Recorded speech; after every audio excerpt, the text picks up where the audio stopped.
आज मैं लेकर के आई हूँ कहानी का 20वां भाग। अगर आपने इस कहानी के पिछले 19 भागों को नहीं सुना है तो उसका लिंक मैं डिस्क्रिप्शन बॉक्स में दे दूँगी। तो चलिए आगे की कहानी शुरू करते हैं। सत्यम ने प्रिया को नव्या और आरती जी को वहाँ से लेकर जाने के लिए बोला। प्रिया जैसे ही उनकी तरफ बढ़ी, नव्या की आवाज़ सुनकर रुक गई। नव्या, दी आप मम्मा को लेकर जाइए, मैं यही रुकूंगी। नव्या की बात सुनकर सत्यम, आकाश और राहुल सब उसकी तरफ देखने लगे, क्योंकि सबको पता था कि नव्या कितनी मासूम है। वह कभी भी यहाँ होने वाला खून खराबा नहीं देख पाएगी। सत्यम उसके पास गया और उसका चेहरा अपने हाथों में भरकर बोला, प्रिंसेस, तुम प्रिया के साथ जाओ, हम जल्दी आते हैं। उसकी बात सुनकर नव्या ने सत्यम के चेहरे को हाथों में भरा और बोली, नहीं सत्या, मुझे यही रुकना है और इन लोगों की मौत अपनी आंखों के सामने होते हुए देखना चाहती हूँ। इन लोगों ने मेरे पापा को मार दिया, मेरी माँ को इतने साल मुझसे दूर रखकर इतना टॉर्चर किया, और अब मेरे साथ यह सब। नहीं सत्या, अगर आज मैं यहाँ से चली गई तो कभी भी अपने लिए स्टैंड लेना नहीं सीख पाऊंगी। और आप तो चाहते हैं कि मैं स्ट्रांग बनूं, इसलिए तो आप मुझे आकाश और प्रिया की शादी के बाद लंदन भेजना चाहते थे, मेरी आगे की पढ़ाई के लिए, ताकि मैं वहाँ रहकर अपनी आगे की पढ़ाई भी पूरी करूँ और आपसे अलग रहकर थोड़ा स्ट्रांग भी बनूँ, क्योंकि यहाँ पर तो आप लोग मुझे कुछ करने ही नहीं देते। उसकी बात सुनकर सत्यम के साथ साथ आकाश और राहुल भी हैरान हो गए, क्योंकि यह बातें तो सिर्फ वह तीनों जानते थे। पर सत्यम को आज नव्या की आंखों में कुछ अलग ही दिखाई दे रहा था।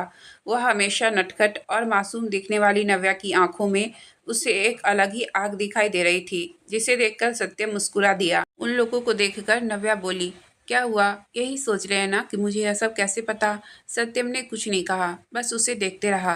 तभी नव्या फिर बोली, रिसेप्शन से एक दिन पहले जब आप रात को स्टडी रूम में भाई के साथ थे तो मैं आपको बुलाने आई थी, इसलिए मैंने आपकी बातें सुन ली थी। तभी मुझे बहुत गुस्सा आया था आप पर, बहुत रोना भी आया था।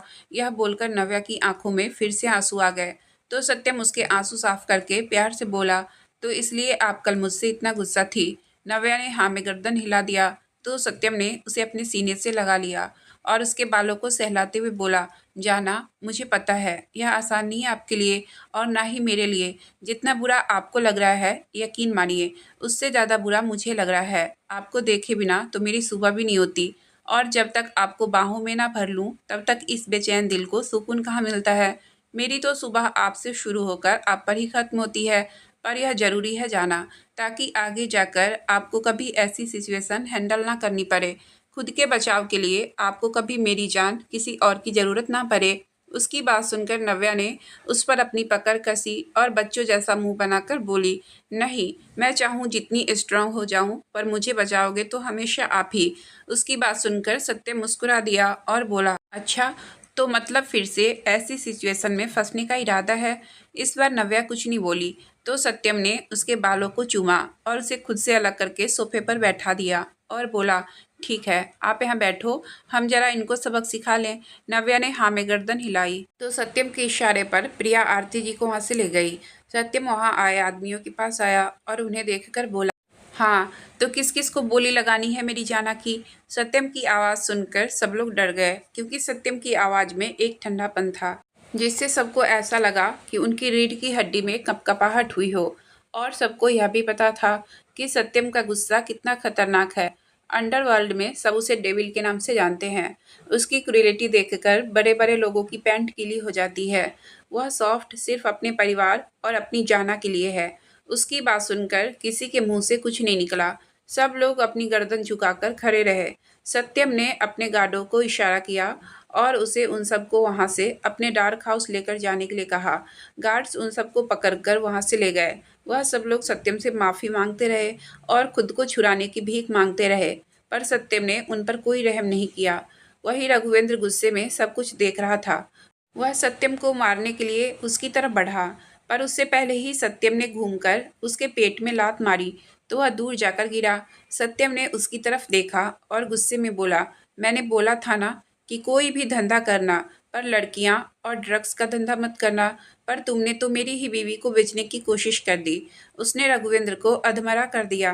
पर तभी पीछे से आनंद की आवाज़ आई, छोड़ मेरे भाई को, वरना जिस लड़की के लिए तू यह सब कर रहा है उसे मैं जान से मार दूंगा। आनंद की आवाज़ सुनकर सत्यम ने पीछे मुड़कर उसकी तरफ देखा, तो आनंद पीछे नव्या के सिर पर बंदूक रखकर खड़ा था। यह देखकर सत्यम की आंखों में खून उतर आया। वह गुस्से में आनंद की तरफ बढ़ा तो उसके गुस्से को देखकर एक पल को आनंद भी डर गया, पर फिर उसने खुद को संभाला और बंदूक के पिछले हिस्से को नव्या के सिर पर मारा, जिससे नव्या की एक चीख निकल गई और उसके सर से खून बहने लगा। नव्या उसे छूटने की कोशिश कर रही थी। उसे बहुत दर्द हो रहा था, पर आनंद ने उसे बहुत टाइट पकड़ा हुआ था। नव्या की ऐसी हालत देखकर सत्यम अपनी जगह पर ही रुक गया। अब तक उसकी आंखों में जो गुस्सा था, वही अब अपनी जाना के लिए फिक्र और परवाह थी। नव्या को दर्द में देखकर सत्यम की आंखों में दर्द उतर आया था। उसने नव्या की तरफ देखा, जिसके सर से खून होकर उसके कान के पास बह रहा था। उसका पूरा चेहरा आंसुओं से भींगा हुआ था। सत्यम ने अपनी आंखें कसकर बंद कर खुद को कंट्रोल किया और आकाश की तरफ देखकर आंखों ही आंखों में कुछ इशारा किया। उसका इशारा समझकर आकाश ने हाँ में गर्दन हिला दी और धीरे धीरे पीछे की तरफ जाने लगा। पर तभी आनंद के पैर पर किसी ने गोली चला दी, जिससे उनकी पकड़ नव्या पर ढीली पड़ गई और वह खुद अपना पैर पकड़कर जमीन पर बैठ गया। सत्यम ने जल्दी से नव्या को अपनी तरफ खींचकर अपनी बाहों में भर लिया। तभी एक गोली सत्यम के कान के पास से होती हुई निकली और पीछे जाकर रघुवेंद्र के माथे के बीचों बीच लगी और वह वहीं पर मर गया। दरअसल सत्यम को आनंद के साथ बिजी देखकर रघुवेंद्र ने सत्यम को पीछे से मारने की कोशिश की थी, पर प्रिया जो बाहर से आरती जी को गाड़ी में बैठाकर अंदर आ रही थी, उसने जब यह देखा तो उसने पहले आनंद और फिर रघुवेंद्र को गोली मार दी। सत्यम ने उसकी तरफ देखकर हाँ में गर्दन हिलाई और फिर अपनी बाहों में छुपी अपनी जाना को देखने लगा, जो शायद अब तक बेहोश हो चुकी थी। उसे इस हालत में देखकर सत्यम घबरा गया। उसने उसके गाल को थपथपाया, पर नव्या को होश नहीं आया। अपनी जाना को ऐसी हालत में देखकर सत्यम को बहुत गुस्सा आया। उसने अपने सामने अपना पैर पकड़कर बैठे आनंद को देखा और अपनी गन निकालकर उसकी सभी गोलियां आनंद के सीने में उतार दी। आनंद की वहीं पर मौत हो गई। सत्यम ने जल्दी से नव्या को अपनी गोद में उठाया और बाहर की तरफ भागा। वही राहुल और आकाश को वहां का सब देखने के लिए बोल दिया। उन लोगों ने वहां का सब क्लियर किया और सरिता को पकड़कर अपने साथ ले गए और उसे पुलिस के हवाले कर दिए। सत्यम जल्दी से नव्या को लेकर बाहर आया और उसे लेकर अपनी गाड़ी में बैठ गया। गाड़ियां वहां से रवाना हो गई। कुछ टाइम बाद वह लोग अपने प्राइवेट जेट पर थे। नव्या के सिर की पट्टी हो चुकी थी। जेट बहुत ही आलीशान था, बिल्कुल किसी होटल की तरह। एक रूम में सत्यम ने आरती जी को रेस्ट करने के लिए कहा, क्योंकि उन्हें भी ट्रीटमेंट की ज़रूरत थी। इतने सालों तक रघुवेंद्र की तरफ से गलत दवाइयाँ देने की वजह से उनकी भी मेंटली हेल्थ उतनी अच्छी नहीं थी। वही एक रूम में सत्यम अपनी जाना को लेकर बाहों में लिए बैठा हुआ था। बाकी सब बाहर मौजूद थे।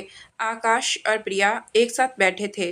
प्रिया ने आकाश के सीने पर सर रखा हुआ था और आकाश भी उसे बाहों में भरकर एक हाथ से उसके बालों को सहला रहा था। वही राहुल भी आंखें बंद किए बैठा अपनी शिवी को याद कर रहा था। सत्यम ने नव्या के माथे को प्यार से चूमा और उसके गाल को सहलाकर बोला, प्लीज जाना, जल्दी उठ जाओ। तुम्हें पता है तुम्हारा सत्या तुम्हें ऐसे नहीं देख सकता। प्लीज उठ जाओ ना प्रिंसेस। वह बोल उसने नव्या को अपने सीने से लगा लिया। तभी उसके कानों में नव्या की आवाज पड़ी, उठ जाऊंगी, लेकिन आप प्रॉमिस करो आप मुझे खुद से दूर नहीं भेजोगे। उसकी आवाज़ सुनकर सत्यम ने उसे खुद से अलग किया और उसके चेहरे को देखने लगा। नव्या ने धीरे से अपनी आंखें खोली तो नज़रें सीधा सत्यम की नज़रों से जा मिली। दोनों की आंखें नम हो गई। नव्या ने सत्यम के गाल पर हाथ रखा और बोली, बोलिए ना, नहीं भेजेंगे ना खुद से दूर आप? जो बोलोगे मैं वही करूँगी, पर खुद से दूर मत भेजना, मैं नहीं रह पाऊँगी आपसे दूर। नव्या की बात सुनकर सत्यम ने करवट लेकर नव्या को अपने नीचे किया और उसके पूरे चेहरे को चूमने लगा। वह पागलों की तरह उसके पूरे चेहरे को चूमते जा रहा था। नव्या का पूरा चेहरा चूमकर उसने गीला कर दिया था। अचानक हुई इस हरकत से नव्या तो हैरान ही रह गई। उसे तो कुछ समझ ही नहीं आया कि अभी क्या हुआ। जैसे ही वह कुछ बोलने को हुई तो सत्यम ने उसके होठों को अपने होठों से बंद कर दिया और उसे चूमने लगा। उसकी किस में आज एक दर्द एक तरफ थी नव्या को बेहोश देखकर सत्यम की हालत क्या हो गई थी, यह सिर्फ वही जानता था। नव्या भी यह महसूस कर पा रही थी। उसने कोई विरोध नहीं किया, बल्कि अपने हाथों को सत्यम के गले में लपेटकर उसके बालों को सहलाने लगी।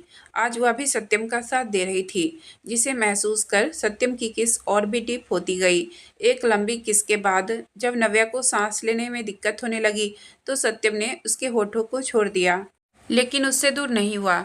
उसने ऐसे ही नव्या के माथे से अपना माथा लगाए और अपनी सांसों को कंट्रोल करते हुए बोला, कभी नहीं जाना, कभी नहीं। खुद से अलग नहीं करूँगा, हमेशा अपने पास रखूँगा, अपने साथ अपनी बाहों में रखूँगा, कभी तुम्हें खुद से दूर नहीं जाने दूँगा। यह बोलकर उसने एक बार और नव्या के होठों को अपनी गिरफ्त में ले लिया। वही नव्या भी उसका साथ देने लगी। अगले दिन सुबह लगभग 10 बजे सत्यम का प्राइवेट जेट एयरपोर्ट पर पहुंचा। सत्यम, जो अपनी जाना को बाहों में लिए उसे निहारने में बिजी था। दरवाजा खटखटाने की आवाज़ सुनकर वह होश में आया। तभी बाहर से राहुल की आवाज़ आई, भाई हम पहुंच गए। सत्यम ने कुछ नहीं कहा, बस अपनी जाना को देखता रहा, जो उसकी बाहों में बेफिक्र होकर सो रही थी। राहुल वहां से चला गया। सत्यम ने प्यार से नव्या का माथा चूमा और उसे खुद से अलग कर खुद उठाकर वॉशरूम में चला गया। कुछ टाइम बाद वह वॉशरूम से बाहर आया तो देखा कि नव्या अभी भी सोई हुई है। सर पर लगी चोट और दवाई के असर की वजह से वह अभी भी सोई हुई है। सत्यम ने उसे बिना उठाए धीरे से अपनी गोद में उठा लिया और लेकर रूम से बाहर बढ़ गया। प्रिया पहले ही आरती जी को लेकर जा चुकी थी। बस आकाश और राहुल खड़े सत्यम का इंतजार कर रहे थे। राहुल ने नव्या की तरफ देखा और परेशानी से बोला, भाई भाभी ठीक तो है? सत्यम ने उसकी तरफ देखा और बोला, हाँ, दवाई की वजह से सो रही है। राहुल ने आगे कुछ नहीं कहा। सब लोग जेट से बाहर आए और गाड़ियों में बैठकर राठौर मेंशन की तरफ बढ़ गए। आधे घंटे बाद उनकी गाड़ियां राठौर मेंशन आकर रुकी। सत्यम नव्या को गोद में लेकर ही बाहर निकला और घर के अंदर की तरफ बढ़ गया। नव्या अभी भी सोई हुई थी। सत्यम अंदर आया तो देखा अविनाश जी, अखिलेश जी और शिवी वही बैठे थे। उन्हें देखते ही वह लोग उनके पास आ गए, पर नव्या को सोता देखकर सब लोग शांत ही रहे। सत्यम नव्या को लेकर ऊपर अपने रूम की तरफ बढ़ गया। वह तीनों सीढ़ियों की तरफ देख रहे थे। तभी पीछे से आवाज आई, पापा जी। सबने आवाज सुनकर पीछे देखा तो आरती जी को देखकर अविनाश जी और अखिलेश जी हैरान हो गए। वही शिवी उन्हें कन्फ्यूजन से देखने लगी। प्रिया आरती जी को लेकर अंदर आई। अविनाश जी और अखिलेश जी अभी भी हैरानी से उन्हें ही देख रहे थे। तभी आरती जी उनके पास आई और अखिलेश जी को देखकर अपनी भरी आंखों से बोली, पापा जी। अखिलेश जी ने आरती जी को देखा, जो बिल्कुल उनके सामने खड़ी थी, और प्रिया ने उन्हें पकड़ रखा था, क्योंकि इतने साल रघुवेंद्र की कैद में रहने के बाद वह बहुत कमजोर हो गई थी। अखिलेश जी ने खुद को संभाला और उन्हें देखकर बोले, आरती बेटा, आप जिंदा हो? आरती जी ने कुछ नहीं कहा, बस रोते हुए उन्हें देखती रही। अखिलेश जी ने आगे बढ़कर उन्हें अपने गले से लगा लिया। उनके सीने से लगते ही आरती जी फूट फूट कर रोने लगी। अखिलेश जी ने प्रिया, आकाश और राहुल की तरफ देखा, जो खामोशी से खड़े उन्हें ही देख रहे थे। अविनाश जी भी हैरानी से खड़े उन्हें देख रहे थे। कुछ टाइम बाद आरती जी शांत हुई तो प्रिया ने उन्हें वहां रखे सोफे पर बैठा दिया और उन्हें पानी पिलाया। अखिलेश जी और अविनाश जी वह दोनों भी उनके पास बैठ गए। तभी अविनाश जी आरती जी को देखकर बोले, आरती बेटा, हमें तो लगा था कि हमने आपको अभय के साथ ही खो दिया, पर आप कहाँ थी इतने सालों तक बेटा? आपको पता है आपके बिना हमने नव्या को कैसे संभाला है? अखिलेश जी, हाँ बेटा, हमें लगा था कि हमने अपने बेटे के साथ साथ अपनी बेटी जैसी बहू को भी खो दिया, पर आप तो। आरती जी, जानती हूँ पापा जी, आप सबको यही लगा कि मैं उस दिन अभय के साथ ही मर गई, पर नहीं पापा जी, मैं जिंदा थी। इतने सालों तक उस रघुवेंद्र की कैद में थी। उनकी बात सुनकर वह दोनों हैरान हो गए। तभी आरती जी ने जो भी उनके और अभय जी के साथ हुआ, उनका एक्सीडेंट, अभय जी की मौत, रघुवेंद्र का उनको कैद करना, उन्हें टॉर्चर करना, सत्यम और नव्या का उन्हें बचाना, सब कुछ बता दिया। उनकी बात सुनकर वह लोग हैरान हो गए। उन्होंने सोचा भी नहीं था कि रघुवेंद्र गुस्से और नफरत में इतना अंधा हो जाएगा कि अपने ही भाई और भाभी के साथ ऐसा करेगा। भले ही अभय जी उनके सौतेले भाई थे, पर थे तो भाई ही ना। पर नहीं, रघुवेंद्र ने सब रिश्ते को तार तार कर रख दिया था। और तो और, उसने आनंद जी को भी अपने साथ मिला लिया था, जिसका अंजाम उन्हें अपनी मौत से चुकाना पड़ा। अखिलेश जी को उन दोनों के मरने का कोई गम नहीं हुआ। हाँ, पर उन्हें रिया के मरने का बुरा लग रहा था, क्योंकि उन्होंने कभी भी नव्या और रिया में कोई फर्क नहीं किया था। पर खैर, क्या कर सकते थे। अविनाश जी ने उन्हें प्रिया के साथ रूम में रेस्ट करने के लिए भेज दिया। वही शिवी सबके लिए नाश्ता बनाने चली गई। बाकी सब भी अपने अपने रूम में चले गए। सत्यम नव्या को लेकर अपने रूम में आया और धीरे से बेड पर सुला दिया, जैसे वह कोई कांच की गुड़िया हो और जोर से रखते ही वह टूट जाए। उसे लेटाकर सत्यम उससे अलग होने को हुआ, पर नव्या ने उसके शर्ट को बहुत कसकर पकड़ा हुआ था, जिस वजह से सत्यम उससे अलग नहीं हो रहा था और जोर लगाकर उसकी नींद नहीं खराब करना चाहता था। इसलिए उसने धीरे से नव्या से खुद को छुड़ाया और उससे अलग हो गया। उसने प्यार से नव्या का माथा चूमा और उसे ब्लैंकेट से कवर कर खुद वॉशरूम में चला गया। सत्यम ने शावर लिया और रूम में आ गया। उसने देखा कि नव्या बिस्तर पर बैठी अपनी आंखें मसल रही थी। सत्यम उसके पास गया और उसके हाथों को पकड़कर उसके चेहरे से अलग करके बोला, प्रिंसेस, ऐसे नहीं करते, आंखों में इन्फेक्शन हो जाएगी। नव्या ने सत्यम की तरफ देखा तो एक पल को उसकी नज़रें सत्यम पर ठहर गई। शावर लेने की वजह से उसके बालों में से पानी टपक रहा था। सत्यम ने सिर्फ अपनी कमर पर एक टॉवेल लपेट रखा था, बाकी कुछ नहीं पहना हुआ था। उसके सिक्स पैक एब्स साफ दिखाई दे रहे थे, जिन पर पानी की बूंदें तैर रही थी। उसे ऐसे देखकर नव्या को बहुत शर्म आ रही थी। उसके गाल और कान लाल हो गए थे। नव्या ने अपनी नज़रें इधर उधर की और बोली, सत्या, आपने कपड़े क्यों नहीं पहने? उसकी बात सुनकर और उसके लाल गालों को देखकर सत्या मुस्कुरा दी। फिर थोड़ा और उसके करीब जाकर बोला, ऐसे अच्छा नहीं लग रहा हूँ मैं मेरी प्रिंसेस को? उसकी बात सुनकर नव्या हकलाकर बोली, ऐसी कोई बात नहीं है सत्यम। तो फिर और वैसे भी यह मेरा रूम है, तो मैं जो चाहूँ जैसा चाहूँ वैसे घूम सकता हूँ, कपड़े पहनकर या बिना कपड़ों के। उसकी बात सुनकर नव्या हैरान होकर उसकी तरफ देखने लगी। वही उसकी शक्ल देखकर सत्यम को हंसी आ रही थी, पर उसने अपनी हंसी कंट्रोल की और नव्या के नज़दीक जाने लगा। यह देखकर नव्या की धड़कन बढ़ गई, सांसें तेज चलने लगी, पर सत्यम ने उसे ज़्यादा परेशान किए बिना उसका माथा चूमा और प्यार से उसके बालों को सहलाकर बोला, जल्दी से फ्रेश हो जाइए, नीचे सभी हमारा इंतज़ार कर रहे हैं। उसकी बात सुनकर नव्या ने इधर उधर देखा तो उसे एहसास हुआ कि वह अपने रूम में है। यह देखकर वह खुश हो गई और सत्यम को देखकर बोली, हम घर पहुंच गए? सत्यम ने हाँ कहा तो नव्या जल्दी से बेड पर से खड़ी हुई और खुश होते हुए बोली, मैं जल्दी फ्रेश होकर आती हूँ, मुझे सबसे मिलना है। यह बोलकर वह जल्दी से वॉशरूम में भाग गई। सत्यम ने उसे देख नाम में गर्दन हिलाई और खुद क्लोसेट रूम की तरफ बढ़ गया। कुछ टाइम बाद सब लोग डाइनिंग टेबल पर बैठे नाश्ता कर रहे थे। हमेशा की तरह सत्यम अपनी जाना को अपने हाथों से खिला रहा था। सब उन दोनों को देख मुस्कुरा रहे थे। आरती जी भी अपनी बेटी को खुश देखकर खुश थी। इतने साल रघुवेंद्र की कैद में रहकर उन्हें हमेशा यही चिंता रहती थी कि पता नहीं उनकी बेटी कैसी होगी, पर नव्या को सत्यम के साथ इतना खुश देखकर उनके दिल को एक सुकून था। तभी आकाश ने सबकी तरफ देखा और बोला, मुझे आप सबसे कुछ कहना है। उसकी आवाज़ सुनकर सब लोग उसकी तरफ देखने लगे। वही सत्यम चुपचाप अपना नाश्ता कर रहा था, जैसे उसे पता हो कि उसे क्या कहना है। आकाश ने एक नज़र प्रिया को देखा और फिर सबकी तरफ देखकर बोला, मैं प्रिया से जल्दी ही शादी करना चाहता हूँ। उसकी बात सुनकर सब मुस्कुरा दिए।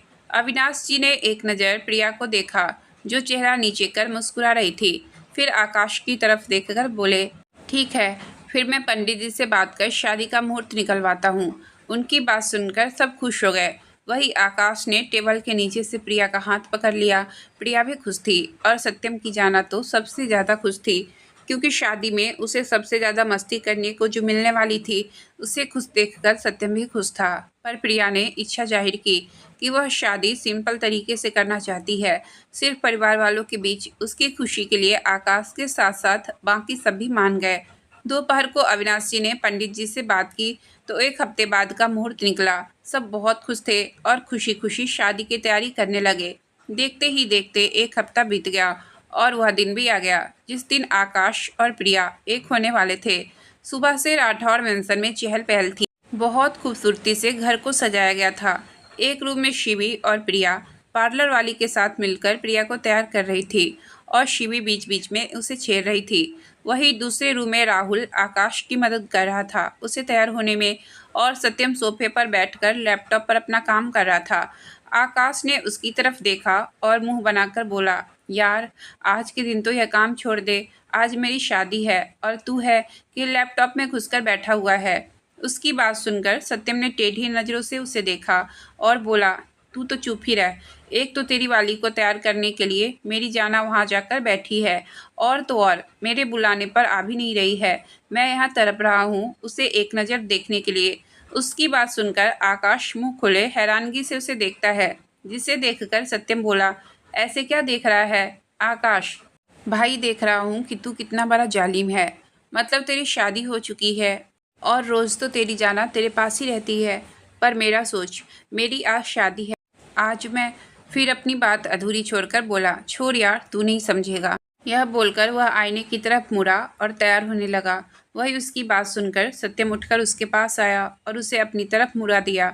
उसकी शेरवानी के कॉलर ठीक करते हुए बोला, क्यों इतना बेचैन हो रहा है? उसकी बात सुनकर आकाश ने उसकी तरफ देखा और बोला, पता नहीं यार, बहुत घबराहट हो रही है। इस दिन का पता नहीं मैंने कब से इंतज़ार किया है, पर आज जब यह दिन आया है तो मन में एक अजीब सी घबराहट हो रही है।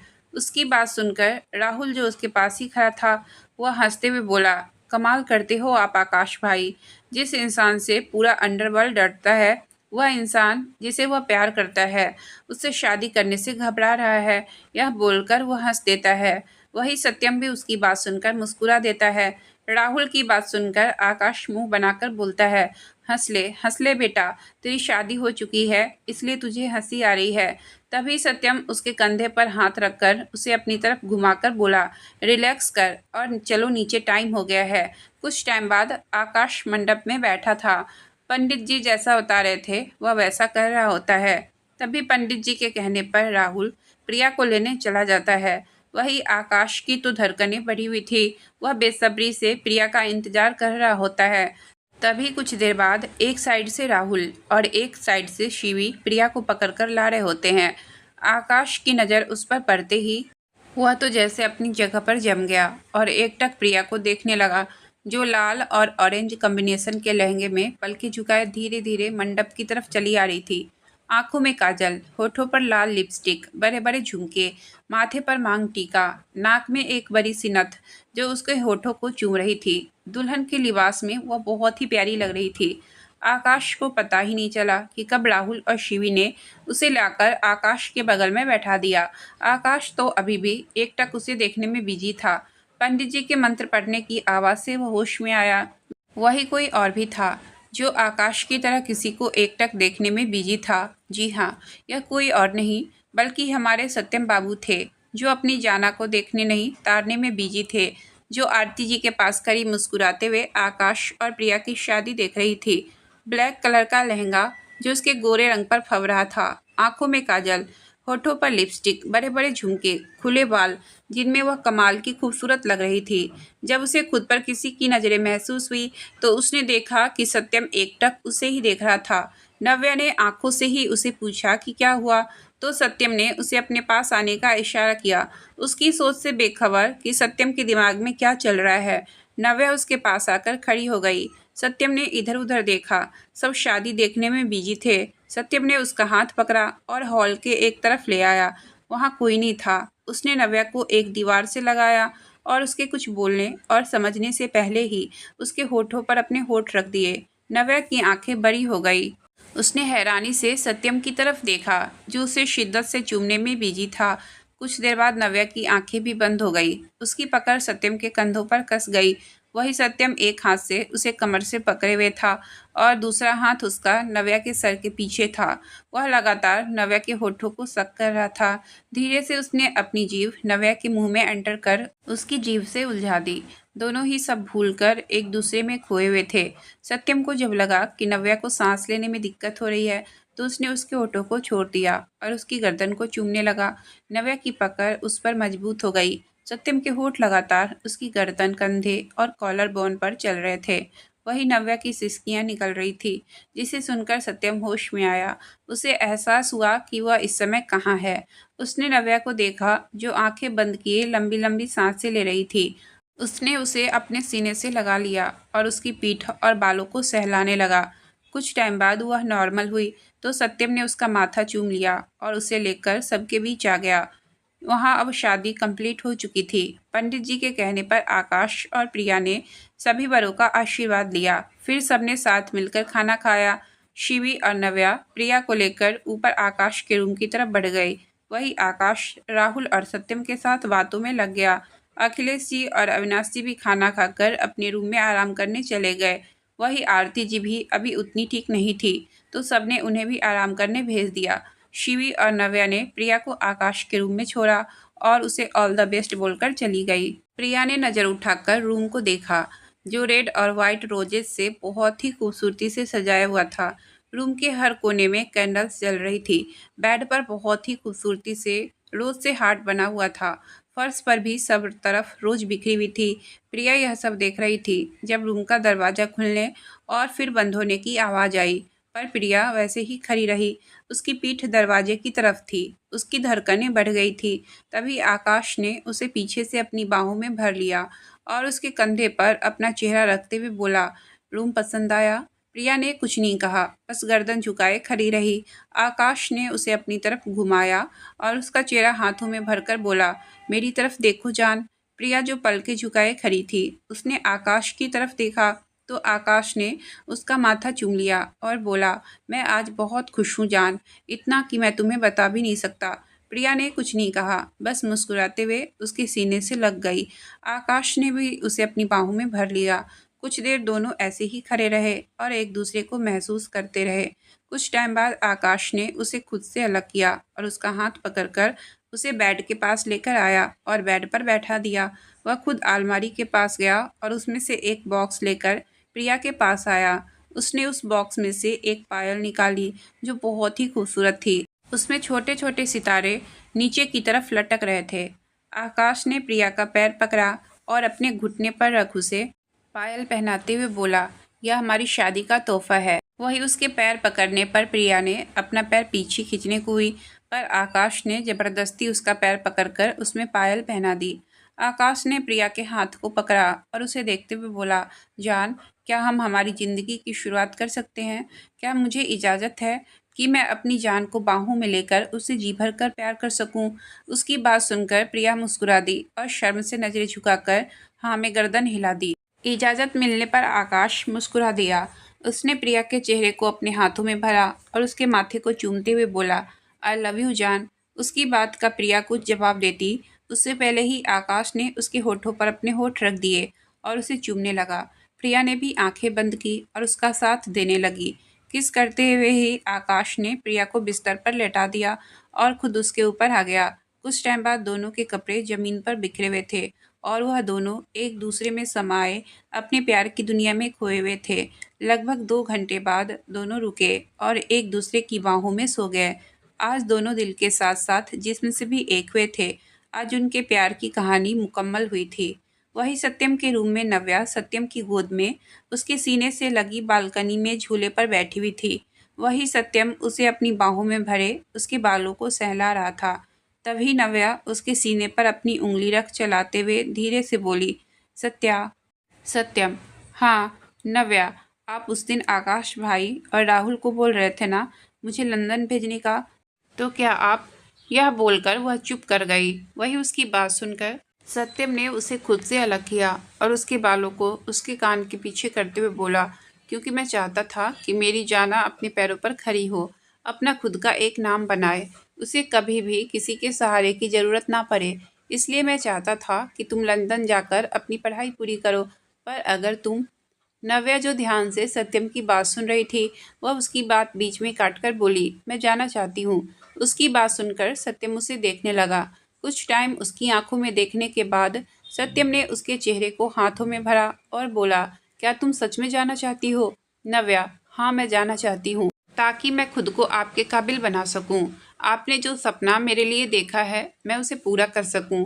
उसकी बात सुनकर सत्यम ने उसे अपने सीने से लगा लिया और उसके बालों को चूमते हुए बोला, तुम ऑलरेडी मेरे काबिल हो जाना, तुम्हारे बिना और कोई नहीं जो मेरे काबिल हो। मैं सिर्फ इतना चाहता हूँ कि कोई भी तुम्हें मेरे नाम से नहीं बल्कि तुम्हारे खुद के नाम से जाने, तुम्हारी अपनी एक पहचान हो। नव्या ने हाँ में गर्दन हिलाई और उसे और कसकर पकड़ लिया। सत्यम ने भी उस पर अपनी पकड़ कस दी। कुछ टाइम बाद ऐसे ही नव्या नींद की आगोश में चली गई, पर सत्यम की आंखों से नींद कोसों दूर थी। उसके दिमाग में क्या चल रहा था यह तो सिर्फ वही जानता था। उसने नव्या को देखा जो उसकी बाहों में आराम से सोई हुई थी। सत्यम उसे लेकर रूम में आया और उसे अपनी बाहों में लेकर लेट गया। नव्या को देखते देखते कुछ टाइम बाद वह भी नींद की आगोश में चला गया। आज की कहानी मैं यहीं तक रहने देती हूँ। इससे आगे की कहानी मैं कल लेकर आऊँगी। अगर आपको कहानी अच्छी लगी हो तो प्लीज़ वीडियो को लाइक और चैनल को सब्सक्राइब करें। आपका बहुत बहुत धन्यवाद।